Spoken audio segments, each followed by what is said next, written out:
बीवियों पे कितने सवाल आपके यहाँ आते हैं? सारे सवाल घूम टहल के बीवी बीवी चलता है।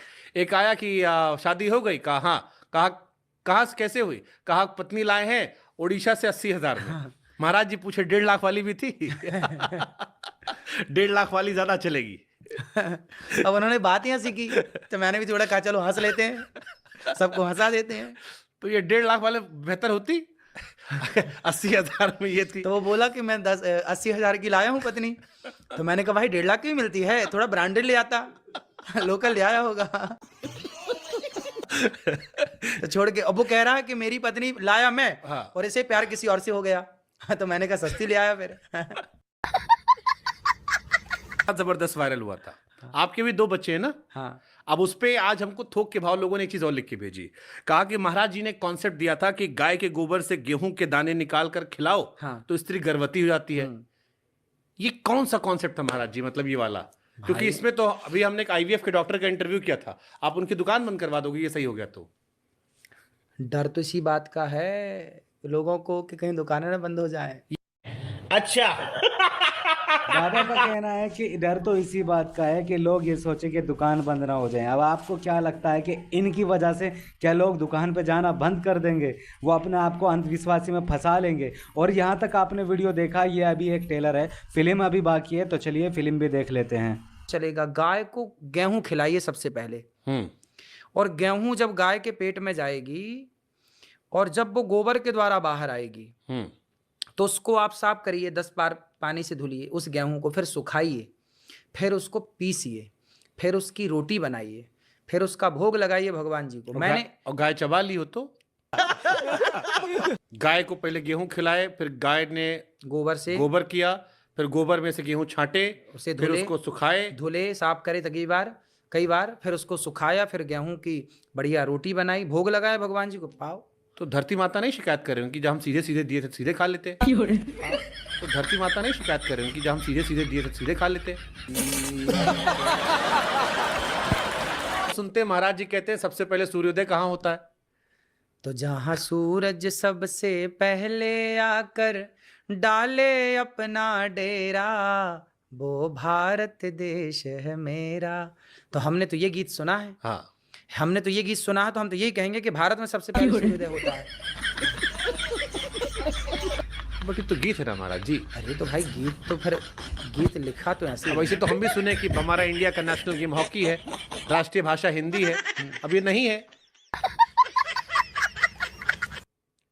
ना, हिंदी राष्ट्रीय भाषा है ना नेशनल गेम हॉकी है। हम तो बचपन में किताब में पढ़े थे, हमारी किताब में भी लिखा तो था। हमने तो यही सुना है कि सूरज सबसे पहले आकर डाले अपना डेरा, वो भारत देश है मेरा। तो मैंने कह दिया मेरा भारत सबसे पहला है। शाबाश।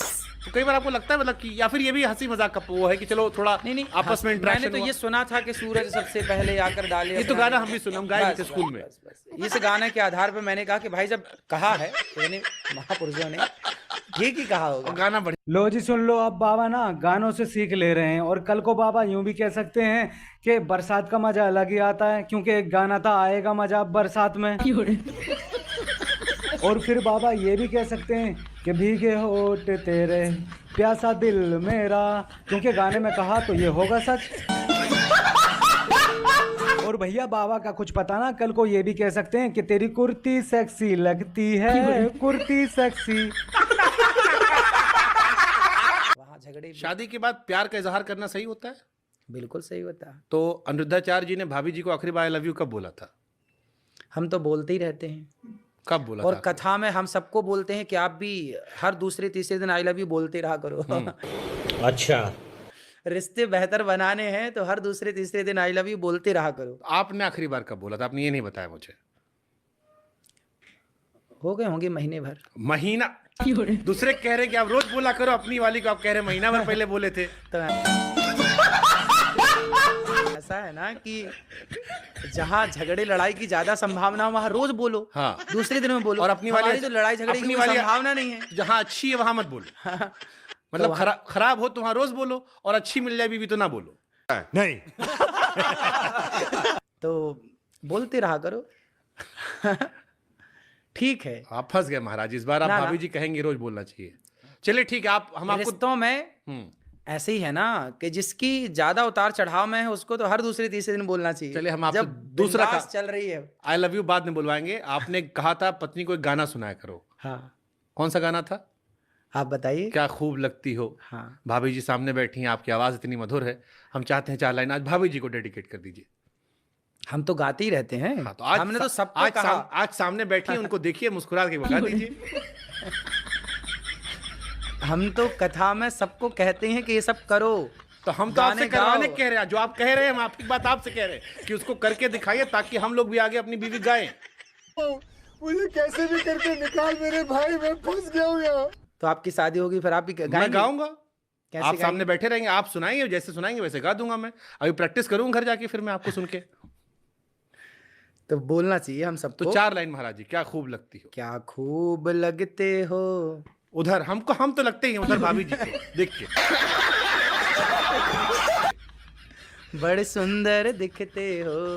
ये कन्हैया के लिए हम गाते हैं। हाँ, फिर से कहो, कहते रहो, अच्छा लगता है मेरे कान्हा का मुखड़ा, बड़ा सुंदर लगता आप है। भाभी जी के 1 महीना पहले आई लव यू बोले, हमने गाना गाने कहा, उसमें भी आपने वो प्यार को श्री कृष्ण पे डाल दिया। फिर पत्नी तो आपकी एक ही है ना, आप कहते हैं 2 मत रखो, आप कहते हैं गर्लफ्रेंड मत बनाओ। आपकी इकलौती बीवी के लिए हम आपसे कह रहे हैं गाना गाओ, आप नहीं गा रहे हो। तो